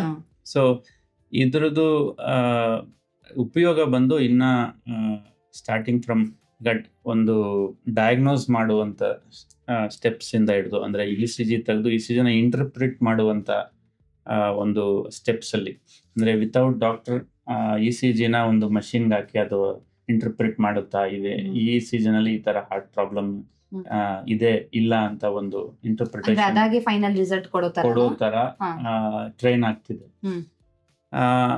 ಇದು ಒಂದು ECGಗೆ ಸಂಬಂಧಪಟ್ಟಂಗೆ. ಎರಡನೇದಾಗಿ ಒಂದು ರಿಸ್ಕ್ ಪ್ರಿಡಿಕ್ಷನ್ ಮಾಡೆಲ್ಸ್ ಅಂತ ಇರುತ್ತೆ. ಅಂದ್ರೆ ಒಂದು ರೋಗಿಗೆ ಅವ್ರನ್ನ ಕೆಲವೊಂದು ಅಂಶಗಳನ್ನ ತಗೊಂಡು ಅವನಿಗೆ ಟ್ರೀಟ್ಮೆಂಟ್ ಎಷ್ಟು ಬೆನಿಫಿಟ್ ಆಗುತ್ತೆ ಇಲ್ಲ ಎಷ್ಟು ಒಂದು ಅವರು ಗುಣಮುಖ ಆಗೋ ಚಾನ್ಸಸ್ ಇದೆ, ಎಷ್ಟು ಡಿಟ್ಯೂರೇಟ್ ಆಗೋ ಚಾನ್ಸಸ್ ಇದೆ, ಎಷ್ಟು ಡೆತ್ ಆಗೋ ಚಾನ್ಸಸ್ ಇದೆ ಅಂತ ಒಂದು ಪ್ರಿಡಿಕ್ಷನ್ ಮಾಡೆಲ್ಸ್ ಅಂತ ಮಾಡ್ತಾರೆ. ಒಂದು 8-10 ಒಂದು ಫ್ಯಾಕ್ಟರ್ಸ್ನ ಆ ರೋಗಿಯಿಂದ ಕನ್ಸಿಡರ್ ಮಾಡಿ, ಏಜ್ ಆಗಿರ್ಬೋದು, ಹಾರ್ಟ್ ಫಂಕ್ಷನ್ ಎಷ್ಟಿದೆ ಅಂತ ಇರ್ಬೋದು, ECG ಚೇಂಜಸ್ ಇರ್ಬೋದು. ಸೊ ಇನ್ನು ಕೆಲವೊಂದು ಟೆಸ್ಟ್ನ ತಗೊಂಡು ಒಂದು ಪ್ರಿಡಿಕ್ಷನ್ ಮಾಡೆಲ್ ಅಂತ ಡೆವಲಪ್ ಮಾಡಿ ಅದರಿಂದ ಇಷ್ಟು % ಇವ್ರಿಗೆ ಗುಣಮುಖ ಕಾಣಬಹುದು 1 ತಿಂಗಳಲ್ಲಿ ಅಥವಾ 1 ವರ್ಷದಲ್ಲಿ, ಅಥವಾ ಇಷ್ಟು % ಒಂದು ಪ್ರಾಣಾಪಾಯ ಇರ್ಬೋದು ಅನ್ನೋ ಒಂದು ಮಾಡೆಲ್ಸ್ ಡೆವಲಪ್ ಮಾಡ್ತೀವಿ. ಸೊ ಅದಕ್ಕೆ ಬಹಳ ಹೆಲ್ಪ್ ಆಗ್ತದೆ. ಸ್ವಲ್ಪ ವೇಗವಾಗಿ ಮತ್ತೆ ಅಕ್ಯುರೇಟ್ ಆಗಿ ರಿಸಲ್ಟ್ ಅನ್ನು ಕೊಡುವಂತದ್ದು ಇದೆ. ಅದು ಒಂದು ರೋಲ್ ಇದೆ AI ನಲ್ಲಿ. ಮೂರನೇದಾಗಿ ಈಗ ಇಂಟರ್ಪ್ರಿಟೇಷನ್ ಆಫ್ ರಿಸಲ್ಟ್ಸ್, ಅಂದ್ರೆ ಈಗ CT ಆಂಜಿಯೋಗ್ರಾಮ್ ಆಗಿರ್ಬೋದು ಅಥವಾ ಕರ್ನರಿ ಆಂಜಿಯೋಗ್ರಾಮ್ ಆಗಿರ್ಬೋದು, ಅದರ ರಿಸಲ್ಟ್ಸ್ ಕೂಡ ವಿತೌಟ್ ಅಂದ್ರೆ ಡಾಕ್ಟರ್ಸ್ ಇದಿಲ್ದೇನೆ ರಿಸಲ್ಟ್ ಕೊಡೋ ತರಾನು ಡೆವಲಪ್ ಆಗ್ತಿದೆ. ಇನ್ನ ಬಂದಿಲ್ಲ. ಸೊ ಫ್ಯೂಚರ್ ನಲ್ಲಿ ಇದೆಲ್ಲ ಒಂದು ಇದು ಹ್ಮ್. ಇನ್ನು ಇನ್ವೆಸ್ಟಿಗೇಷನ್ ಫೇಸ್ ಅಲ್ಲೇ ಇದೆ. ಹ್ಮ್. ಸೊ ಇನ್ನು ಯಾವ್ದು ಸ್ಟ್ಯಾಂಡರ್ಡ್ ಆಗಿ ಅಪ್ರೂವ್ ಅಂದ್ರೆ process ಅಲ್ಲಿ ಇದೆ ಅನ್ನೋ ತರ. ಬಟ್ ಇದೆಲ್ಲ ಒಂದು ಸ್ಟೆಪ್ಸ್ ನಲ್ಲೂ ಕೂಡ AI ಹ್ಮ್. ಕಾರ್ಡಿಯಾಲಜಿ ಫೀಲ್ಡ್ ಅಲ್ಲಿ ಹೆಲ್ಪ್ ಮಾಡುವ ಚಾನ್ಸಸ್. Okay. ಅಂದ್ರೆ ಮುಂದೆ ಫ್ಯೂಚರ್ ಅಲ್ಲಿ ಈಗ ಯಾರಿಗಾದ್ರೂ ಹಾರ್ಟ್ ಪ್ರಾಬ್ಲಮ್ ಬಂತು, ಹಾಸ್ಪಿಟಲ್ ಕರ್ಕೊಂಡು ಹೋದ್ರು ನಿಯರ್ ಬೈ ಅಂದಾಗ ಅಲ್ಲಿ ಇನ್ ಕೇಸ್ ಡಾಕ್ಟರ್ ಇಲ್ಲದೆ ಇದ್ರು ಕೂಡ AI ತಂತ್ರಜ್ಞಾನದ ಮುಖಾಂತರ ಅವರಿಗೆ ಏನಾಗಿದೆ Diagnose. ಅನ್ನೋದನ್ನ ಡಯಾಗ್ನೋಸ್ ಮಾಡಿ ಸ್ವಲ್ಪ ತಿಳ್ಕೊಬಹುದು. ಪ್ರಮಾಣದಲ್ಲಿ ಡಯಾಗ್ನೋಸ್ ಮಾಡುವಂತದ್ದು ಒಂದು ಕೆಪಾಸಿಟಿ ಕೂಡ ಬರಲಿ. ಈಗ ಇನ್ನು ನೀವು ನೋಡ್ಬೋದು ಸ್ಮಾರ್ಟ್ ವಾಚಸ್ ಹ್ಮ್. ತರ ಎಲ್ಲ ಬಂದಿದೆ. ಅಂದ್ರೆ ಅದು ಅದನ್ನ ನಂಬೋದು ಡಾಕ್ಟರ್, ಸ್ಮಾರ್ಟ್ ವಾಚಸ್ ಅಂದ್ರೆ ಅದು ಕರೆಕ್ಟ್ ಆಗಿ ರಿಸಲ್ಟ್ ಕೊಡುತ್ತೆ ಅಂತ. ಹೌದು, ಅದು ಕೆಲವೊಂದು ಕಂಡೀಷನ್ ನಲ್ಲಿ ಅದು FDA ಅಪ್ರೂವ್ ಕೂಡ ಪಡ್ಕೊಂಡಿದೆ. ಎಸ್ಪೆಷಲಿ ಏಟಲ್ ಫಿಬ್ರಿಲೇಷನ್ ಅಂತ ಹೇಳ್ತೀವಿ. ಹ್ಮ್. ಅಂದ್ರೆ ಹಾರ್ಟ್ ಬೀಟ್ ಇರ್ರೆಗ್ಯುಲರ್ ಆಗಿ ಫಾಸ್ಟ್ ಆಗಿ ಹ್ಮ್. ಬರುವಂತದ್ದು. ಆ ಒಂದು ಕಂಡೀಷನ್ ನಲ್ಲಿ ಒಂದು ಸ್ಟಡಿ ಮಾಡಿ ಅದು ಡಯಾಗ್ನೋಸ್ ಕೂಡ ಮಾಡಿ ಅದು ಪೇಷಂಟ್ಸ್ಗೆ ಅಲರ್ಟ್ ಕೊಡುತ್ತೆ. ಹ್ಮ್. ಒಂದು ಹಾರ್ಟ್ ರೇಟ್ ಈಗ ಜಾಸ್ತಿ ಆಗಿದೆ, ಹ್ಮ್. ಮೆಡಿಕಲ್ ಅಟೆಂಡ್ ಅಂದ್ರೆ more of A screening tool. ಅಂದ್ರೆ ನಿಮ್ಗೆ ಒಂದು ಮುನ್ನೆಚ್ಚರಿಕೆ ಕೊಡುವಂತ ಸ್ಟೇಜ್ ನಲ್ಲಿ ಅದನ್ನ ಯೂಸ್ ಮಾಡ್ಲಿಕ್ಕೆ ಅದು ಹೆಲ್ಪ್ ಆಗುತ್ತೆ. ಸೊ ನಂಬಬಹುದು ಹಾಗಾದ್ರೆ ನಂಬೋದು. ಅದನ್ನ. ಅಂದ್ರೆ ಅದು ಸ್ಟ್ಯಾಂಡರ್ಡ್ ಪ್ರೋಟೋಕಾಲ್ಸ್ ಅಥವಾ standard companies through FDA approved companies ಇಂದ ಅದು ಆಲ್ರೆಡಿ ಅಪ್ರೂವ್ ಆಗಿದೆ. ಆಹಾರದ ಬಗ್ಗೆ ನಾವು ಮಾತಾಡೋದಾದ್ರೆ ಇಂಥ ಆಹಾರವನ್ನ ತಿನ್ಬಾರ್ದು, ಇಂಥ ಆಹಾರವನ್ನ ತಿಂದ್ರೇನೆ ನಮ್ಮ ಹಾರ್ಟ್ ಹೆಲ್ತ್ಗೆ ತುಂಬಾನೇ ಒಳ್ಳೇದು ಅಂತ ಇದೆಯಾ? ಸ್ಪೆಸಿಫಿಕ್ ಆಗಿ ಹಾರ್ಟ್ಗೆ ಅಂತ ಸಂಬಂಧಿತ ಆಹಾರಗಳು ಕೆಲವೊಂದಿದೆ. ಅಂದ್ರೆ ಎಸ್ಪೆಷಲಿ ಈ ಸಾಲ್ಟ್ ಕೂಡ ಇಂಡೈರೆಕ್ಟ್ ಆಗಿ ಸಾಲ್ಟ್ ಏನಂದ್ರೆ ಒಂದು BP ಜಾಸ್ತಿ ಮಾಡುತ್ತೆ. BP ಇಂಡೈರೆಕ್ಟ್ ಆಗಿ ಹಾರ್ಟ್ ಗೆ ಎಫೆಕ್ಟ್ ಮಾಡುತ್ತೆ. ಹೌದು. ಸೊ ಆ ರೀತಿಯಾಗಿ ಸಾಲ್ಟ್ ಕೂಡ ಒಂದು ಅಂದ್ರೆ ಉಪ್ಪನ್ನ ಆಹಾರ ಅವಾಯ್ಡ್ ಮಾಡ್ಬೇಕು. ಕಡಿಮೆ ಪ್ರಮಾಣದಲ್ಲಿ ಉಪ್ಪನ್ನ ತಗೊಬೇಕು. ಮತ್ತೆ ಕೆಲವೊಂದು ಸ್ಯಾಚುರೇಟೆಡ್ ಫ್ಯಾಟ್ಸ್ ಅಂತ ಹೇಳ್ತೀವಿ. ಅಂದ್ರೆ ಪ್ರೊಸೆಸ್ಡ್ ಫುಡ್, ಅಲ್ಲಿ ಪ್ರಿಸರ್ವೇಟಿವ್ಸ್ ಆಗಿರ್ಬೋದು, ಬೇರೊಂದಾಗಿರ್ಬೋದು, ಅಡಿಷನಲ್ ಇರುತ್ತೆ. ಸೊ ಆ ತರ ನಿಮ್ಗೆ ಹೊರಗಡೆ ಬೇಕರಿಯಲ್ಲಿ ಸಿಗೋಂತದೇ ಅಂತ ಫುಡ್ಗಳು. ಜಂಕ್ ಫುಡ್ಸ್ ಏನಿದೆ, ಫಾಸ್ಟ್ ಫುಡ್ಸ್ ಏನಂತ ಹೇಳ್ತೀವಿ, ಹ್ಮ್. ಅದರಲ್ಲಿ ನಿಮ್ಗೆ ಉಪ್ಪಿನಂಶ ಕೂಡ ಜಾಸ್ತಿ ಇರ್ಬೋದು, ಅಥವಾ ಈ ಪ್ರಿಸರ್ವೇಟಿವ್ಸ್ ಅಥವಾ ಸ್ಯಾಚುರೇಟೆಡ್ ಫ್ಯಾಟ್ಸ್ ಇದೆಲ್ಲ ಜಾಸ್ತಿ ಇರೋದ್ರಿಂದ ಆ ತರ ಒಂದು ಆಹಾರಗಳು ಕಾಮನ್ ಆಗಿ ಅಂದ್ರೆ ಹಾರ್ಟ್ ರಿಲೇಟೆಡ್ ಇಶ್ಯೂಸ್ಗೆ ಕಾರಣ ಆಗ್ತದೆ. ಬೆನಿಫಿಷಿಯಲ್ ಅಂದ್ರೆ majority of fruits and vegetables, ಏನು ನಾವು ಸೊಪ್ಪು, ತರಕಾರಿ, ಹಣ್ಣು ಹಂಪಲು ಏನ್ ಹೇಳ್ತೀವಿ, ಅದೆಲ್ಲ ಒಂದು ಹೈ ಫೈಬರ್ ಕಂಟೆಂಟ್ ಇರುವಂತದ್ದು, ಅಂದ್ರೆ ನಾರಿನಾಂಶ ಜಾಸ್ತಿ ಇರುವಂತ ಆಹಾರ ಸೇವನೆ ಮಾಡೋದ್ರಿಂದ ಹಾರ್ಟ್ ಪ್ರಾಬ್ಲಮ್ಸ್ ಕಡಿಮೆ ಆಗುವ ಚಾನ್ಸಸ್ ಇದೆ. ಡಾಕ್ಟರ್, ಹಾಗಿದ್ರೆ ಈಗ ಹಾರ್ಟ್ ಪ್ರಾಬ್ಲಮ್ ಇತ್ತೀಚಿನ ದಿನಗಳಲ್ಲಿ ಹೆಚ್ಚಾಗ್ತಿರೋದ್ರಿಂದಾಗಿ ಸರ್ಕಾರ ಇದ್ರ ಬಗ್ಗೆ ಯಾವ ರೀತಿಯಾಗಿ ಒಂದು ಆಕ್ಷನ್ಸ್ ಅನ್ನ ತಗೋಬಹುದು? ಆಸ್ ಎ ಡಾಕ್ಟರ್ ಆಗಿ ನಿಮ್ಮ ಏನಾದ್ರೂ ಒಂದು ಥಾಟ್ಸ್ ಇದೆಯಾ ಅಂತ? ಸರ್ಕಾರ ಅನ್ನೋದ್ಕಿಂತ ಒಂದು ಜನಗಳಲ್ಲಿ ಒಂದು ಜಾಗೃತಿ ಮೂಡಿಸುವಂತ ಒಂದು ಕಾರ್ಯಕ್ರಮಗಳನ್ನ ಹಮ್ಮಿಕೊಂಡ್ರೆ ಜನಗಳೇ ಅವರ ಆರೋಗ್ಯಕ್ಕೆ ಅವರೇ ರೆಸ್ಪಾನ್ಸಿಬಲ್ ಅನ್ನೋ ಒಂದು ಜಾಗೃತಿ ಮೂಡಿಸ್ಬೇಕಾಗತ್ತೆ. ಸೊ ಇದು ಒಂದು ಮೀಡಿಯಾ ಅಥವಾ ಪ್ರೋಗ್ರಾಮ್ಸ್ ಇಂದ ಜನಗಳಲ್ಲಿ ಜಾಗೃತಿ ಮೂಡಿಸ್, ಹಾರ್ಟ್ ಅಟ್ಯಾಕ್ಗೆ ಕಾರಣಗಳೇನು, ಅದಕ್ಕೆ ರಿಸ್ಕ್ ಫ್ಯಾಕ್ಟರ್ಸ್ ಏನು, ಅರ್ಲಿ ಸಿಂಪ್ಟಮ್ಸ್ ಏನು, ಅಕಸ್ಮಾತ್ ಬಂದ್ರೆ ಅದಕ್ಕೇನು ಟ್ರೀಟ್ಮೆಂಟ್ ಆಪ್ಷನ್ಸ್ ಇದೆ, ಎಲ್ಲೆಲ್ಲಿ ಟ್ರೀಟ್ಮೆಂಟ್ ಆಪ್ಷನ್ಸ್ ಅನ್ನೋ ಒಂದು ವಿಷಯಗಳನ್ನ ಅವ್ರಿಗೆ ತಲುಪಿಸೋದ್ರಿಂದ ಅವ್ರಿಗೆ ಒಂದು ಮುನ್ನೆಚ್ಚರಿಕೆ ಕ್ರಮ ತಗೊಳ್ಳೋಕೆ ಹೆಲ್ಪ್ ಆಗುತ್ತೆ. ಬಹುಶಃ ಈಗ ಒಂದ್ ಸ್ವಲ್ಪ ಅದ್ರ ಜಾಗೃತಿ ಹೆಚ್ಚಾಗಿದೆ ಅಂತ ಹೇಳ್ಬೋದು. ಯಾಕಂದ್ರೆ ಕಂಟಿನ್ಯೂಸ್ಲಿ ಮೀಡಿಯಾದಲ್ಲಿ ಹಾರ್ಟ್ ಪ್ರಾಬ್ಲಮ್ ಇದ್ದು ವಿಚಾರ ಬಂದಾಗ, ಇವಾಗ ಮೊನ್ನೆ ಅಷ್ಟೇ ನಾವು ನೋಡ್ದಂಗೆ ಮಾಧ್ಯಮದಲ್ಲೇ ಮತ್ತೆ ಬಂದಿತ್ತು, ಈ ಹಾರ್ಟ್ ಪ್ರಾಬ್ಲಮ್ ಹೆಚ್ಚಾಗಿರೋದ್ರಿಂದಾಗಿ ಜನಗಳು ಬೆಳಗ್ಗೆ ಎದ್ದು ವಾಕಿಂಗ್ ಹೋಗ್ತಾರಂತೆ, ಹೆಚ್ಚು ಸೊಪ್ಪು ತರಕಾರಿಗಳನ್ನ ತಿಂತಾ ಇದ್ದಾರೆ. ಸೊ ಒಂದ್ ರೀತಿಯಾಗಿ ಎಲ್ಲೋ ಒಂದ್ ಕಡೆ ಅವೇರ್ನೆಸ್ ಮೂಡಿದೆ ಅಂತ ಹೇಳ್ಬೋದು. ಖಂಡಿತವಾಗಿ. ಸೊ ಈ ಅವೇರ್ನೆಸ್ ಒಂದು ಇದಾಗುತ್ತೆ. ಎರಡನೇದು ಸ್ಕ್ರೀನಿಂಗ್ ಅಲ್ಲೂ ಕೂಡ ಸರ್ಕಾರ ಹೆಲ್ಪ್ ಮಾಡ್ಬೋದು. ಅಂದ್ರೆ ಒಂದು ಏಜ್ ಕ್ರಾಸ್ ಆದವರು ಒಂದು ಸ್ಕ್ರೀನಿಂಗ್ ಮಾಡಿಸ್ಬೇಕಂತ ಒಂದು ಜನರಲ್ ಪಾಲಿಸಿ, ಪಬ್ಲಿಕ್ ರೆಕಮೆಂಡೇಶನ್ ಆಗೋದಾಗ್ಲಿ. ಸೊ ಅಥವಾ ರಿಸ್ಕ್ ಫ್ಯಾಕ್ಟರ್ಸ್ ಇರೋರಿಗೆ ಅರ್ಲಿ ನಾವು ಸ್ಕ್ರೀನ್ ಮಾಡಬೇಕು, ಕಾರ್ಡಿಯಾಕ್ ರಿಲೇಟೆಡ್ ಅಥವಾ ರಿಸ್ಕ್ ಫ್ಯಾಕ್ಟರ್ಸ್ಗೆ ಸ್ಕ್ರೀನ್ ಮಾಡಬೇಕು, BP, ಶುಗರ್ಗೆ. ಸೊ ಇದು ಒಂದು ಕಮ್ಯುನಿಟಿ ಲೆವೆಲ್ನಲ್ಲಿ ಮಾಡೋದ್ರಿಂದ ಹಾರ್ಟ್ ಅಟ್ಯಾಕ್ ಆಗೋಕ್ಕಿಂತ ಮುಂಚೆನೆ ನಾವು ರಿಸ್ಕ್ ಫ್ಯಾಕ್ಟರ್ಸ್ನ ಐಡೆಂಟಿಫೈ ಮಾಡಿ ಟ್ರೀಟ್ ಮಾಡೋದ್ರಿಂದ ಹಾರ್ಟ್ ಅಟ್ಯಾಕ್ ಕೂಡ ಪ್ರಿವೆನ್ಷನ್ಗೆ ಹೆಲ್ಪ್ ಆಗುತ್ತೆ. So heart attack always prevention ಮಾಡೋದು ಬಹಳ ಒಂದು ಒಳ್ಳೆಯ ಇದು. ಹಾರ್ಟ್ ಅಟ್ಯಾಕ್ ಬಂದ್ಮೇಲೆ ಟ್ರೀಟ್ಮೆಂಟ್ ಮಾಡೋದು ಸ್ವಲ್ಪ ಕಷ್ಟನೇ. ಹಾಗಾಗಿ ಇದೆಲ್ಲಾನು ನಮ್ಮ ಕೈಯಲ್ಲೇ ಇರುತ್ತೆ ಅಂತ ಹೇಳ್ಬೋದು. ಡಾಕ್ಟರ್, ಕೊನೆಯದಾಗಿ ಏನಾದ್ರು ಹೇಳಕ್ಕೆ ಇಷ್ಟಪಡ್ತೀರಾ? ಕೊನೆಯದಾಗಿ ಇದೆ, ಎಸ್ಪೆಷಲಿ ಯಂಗ್ ಪಾಪ್ಯುಲೇಷನ್ನಲ್ಲಿ ಹಾರ್ಟ್ ಅಟ್ಯಾಕ್ ಇದು ಪರ್ಸೆಂಟೇಜ್ ಜಾಸ್ತಿ ಆಗ್ತಿದೆ ಅಂತ ಎಲ್ಲರಿಗೂ ಗಾಬರಿ ಒಂಥರ ಸೃಷ್ಟಿಯಾಗಿದೆ. ಸೊ ಅದರಿಂದ ಗಾಬರಿ ಏನಿಲ್ಲ, ಇದು ಒಂದು ಜನರಲ್ ಟ್ರೆಂಡ್, ನಾರ್ಮಲ್ ಟ್ರೆಂಡ್ ಏನಿದೆ ಅದೇ. ಅಂದರೆ ಯಾವಾಗ ಹಾರ್ಟ್ ಅಟ್ಯಾಕಿಗೆ ರಿಸ್ಕ್ ಫ್ಯಾಕ್ಟರ್ಸ್ ಪ್ರಮಾಣ ಜಾಸ್ತಿ ಆಗುತ್ತೋ ಹಾರ್ಟ್ ಅಟ್ಯಾಕ್ ಅದು ರಿಸ್ಕ್ ಆಟೋಮ್ಯಾಟಿಕಲಿ ಜಾಸ್ತಿ ಆಗುತ್ತೆ. ಆಗಿರೋದ್ರಿಂದ ಆತಂಕ ಬೇಡ. ರಿಸ್ಕ್ ಫ್ಯಾಕ್ಟರ್ಸ್ ಏನಿದೆ ಮುನ್ನೆಚ್ಚರಿಕೆಯಾಗಿ ರಿಸ್ಕ್ ಫ್ಯಾಕ್ಟರ್ ಸ್ಕ್ರೀನ್ ಮಾಡಿ ಅದನ್ನ ಟ್ರೀಟ್ ಮಾಡೋದ್ರಿಂದ ಹಾರ್ಟ್ ಅಟ್ಯಾಕ್ನ ನಾವು ತಡೆಗಟ್ಟಬಹುದು. Thank you so much doctor. ನಮ್ಮ ಇವತ್ತಿನ ಕಾರ್ಯಕ್ರಮದಲ್ಲಿ ಈ ಹಾರ್ಟ್ ಫೇಲ್ಯೂರ್ ಹಾಗೇನೆ ಹಾರ್ಟ್ ಅಟ್ಯಾಕ್ನ ನಡುವೆ ಯಾವ ಡಿಫ್ರೆನ್ಸ್ ಇದೆ, ಹಾರ್ಟ್ ಅಟ್ಯಾಕ್ ಬರ್ದಿರೋ ರೀತಿಯಲ್ಲಿ ಯಾವ ರೀತಿಯಾಗಿ ಮುನ್ನೆಚ್ಚರಿಕೆಯನ್ನು ವಹಿಸಬೇಕು, ಟ್ರೀಟ್ಮೆಂಟ್ ಆಪ್ಷನ್ಸ್ ಏನೆಲ್ಲ ಇದೆ ಅನ್ನೋದ್ರ ಬಗ್ಗೆ ಹೆಚ್ಚಿನ ಮಾಹಿತಿಯನ್ನು ತಿಳಿಸ್ಕೊಟ್ಟಿದ್ದೀರಾ. Thank you. ಧನ್ಯವಾದ. ನಮ್ಮ ಇವತ್ತಿನ ಕಾರ್ಯಕ್ರಮದಲ್ಲಿ ಹಾರ್ಟ್ ಫೇಲ್ಯೂರ್ ಹಾಗೇನೆ ಹಾರ್ಟ್ ಅಟ್ಯಾಕ್ ಮಧ್ಯೆ ಯಾವೆಲ್ಲ ವ್ಯತ್ಯಾಸ ಇದೆ, ಹೃದಯಕ್ಕೆ ಸಂಬಂಧಿಸಿದಂತ ಸಮಸ್ಯೆ ಬಂದಾಗ ಯಾವ ರೀತಿಯಾಗಿ ನಾವು ಅದನ್ನ ಫೇಸ್ ಮಾಡಬೇಕು, ಟ್ರೀಟ್ಮೆಂಟ್ ಆಪ್ಷನ್ಸ್ ಏನೆಲ್ಲ ಇದೆ, ನಮ್ಮ ಲೈಫ್ ಸ್ಟೈಲ್ ಅನ್ನ ಯಾವ ರೀತಿಯಾಗಿ ಚೇಂಜ್ ಮಾಡ್ಕೋಬೇಕು ಅನ್ನೋದ್ರ ಬಗ್ಗೆ ಡಾಕ್ಟರ್ ನಮಗೆ ಹೆಚ್ಚಿನ ಮಾಹಿತಿಯನ್ನ ತಿಳಿಸ್ಕೊಟ್ಟಿದ್ದಾರೆ. ಆರೋಗ್ಯಕ್ಕೆ ಸಂಬಂಧಿಸಿದಂತ ಹೆಚ್ಚಿನ ವಿಡಿಯೋಗಳನ್ನ ನಮ್ಮ ವಿಜಯ ಕರ್ನಾಟಕ ಹೆಲ್ತ್ ಪೇಜ್ ನಲ್ಲಿ ನೀವು ನೋಡಬಹುದು.